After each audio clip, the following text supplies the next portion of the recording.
Super Copper has shifted gears from consolidating land to making discoveries. They've just come off the back of some new results at their Castilla project and have reached a regulatory milestone at their flagship project in Chile as well. Now, to top it all off, they've added one of the most respected technical minds in the industry to their bench.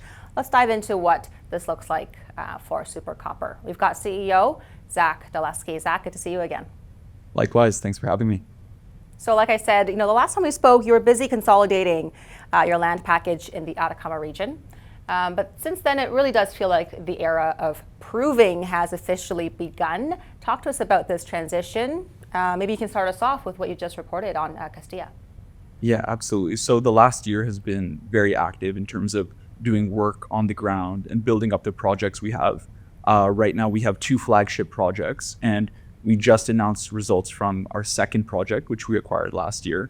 And this was our first pass, really, of technical work on the ground. And, we're very excited to announce some really world-class results where, we got over 53 grams a ton gold, copper levels over 17%. And not only did we hit very high levels, there is a lot of mineralization. So these aren't one-off samples. We're talking over 25% of the samples we collected had over 1 gram a ton gold. And even iron, like a very significant percentage of them, had over 50% iron grades. So, what we're getting is, really exciting, especially when you put into context some of our neighbors and other projects around us that have just had tremendous success this year. So it's really shifted now from, okay, this is, some interesting projects, really interesting location to, okay, the ground is delivering way past what we even expected.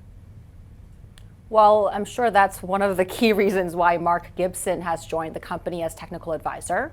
For those of us who don't know, he comes with a massive pedigree from Ivanhoe Electric, and he's worked alongside some of the biggest names in mining. How is it that he's influencing or already influencing your targeting right now? Yes, absolutely. So he was previously the COO of Ivanhoe Electric and also the chief geophysics officer. And now what we're getting, from both our projects is into a period where we're going to shift into drill targeting. And what that means is really, processing all the data and work we've done over the past year, all the geophysics, IP, and the new groundwork overall, and getting into what we think are the highest value targets. So really he comes at a perfect time where we can really use his expertise and make sure this next step, which will be one of the most exciting coming up in the next few months, is really, the best step we can take possible. Now your other project, it's like a tongue twister for me. Cordillera Project. Yes, right. Correct. You've cleared a notable hurdle here. You've got the green light for 26 mining concessions. Now that you're legally cleared, walk us through the drill blitz here. How many meters are you looking at for 2026? Plus, when can investors expect your first rigs to start to turn?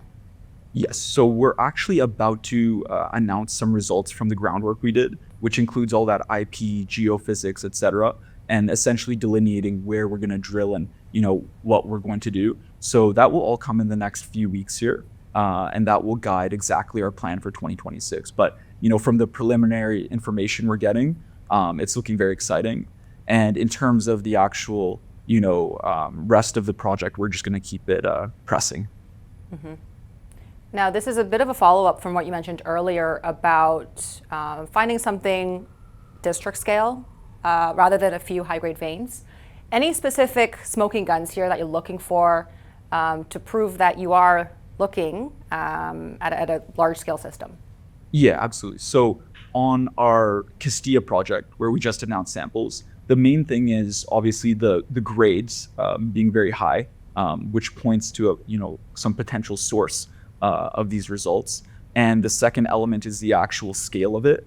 Right now, you can see on some of the maps the distances between the samples and also the trends. And it's reaching kilometer plus scales. So that's really exciting for us on Castilla.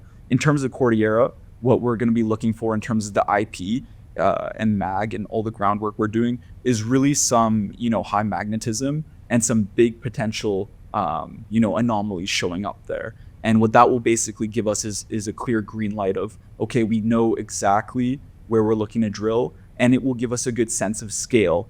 Because at the end of the day, this region is all about scale. all the big projects that have come up, they're world-class grades, some of the best in the world. So yeah, both of them have been proving out, the potential here. And now it's just up for us to execute the next step. Now, is there anything beyond exploration results over the next few months that you think will force the market to re-rate super copper compared to your peers? Yeah, I mean, so even just thinking to our Castilla project, like we haven't talked about it too much. We basically did no work until these past results were announced. So I think from here, it sort of sets us up for not one prospective discovery, but we have two very large opportunities, and they are a little bit different in terms of their geology. So Castilla looks like a bit more of an IOCG type target, whereas Cordillera, we're going to let some of these results come out and delineate that. But yeah, in terms of the work coming out, it's going to be quite nonstop because we're moving as fast as possible. And we can run both these projects in parallel because they're within a close distance to each other. So the world-class Lundin Candelaria mine is about 45 minutes south of our Cordillera project. And likewise, from our Castilla project, Candelaria is about 45 minutes north. So what that means is with the same teams, we can execute on both projects and really get much better, one, cost of capital, and two, execution over a time horizon being much, much tighter than other comparables.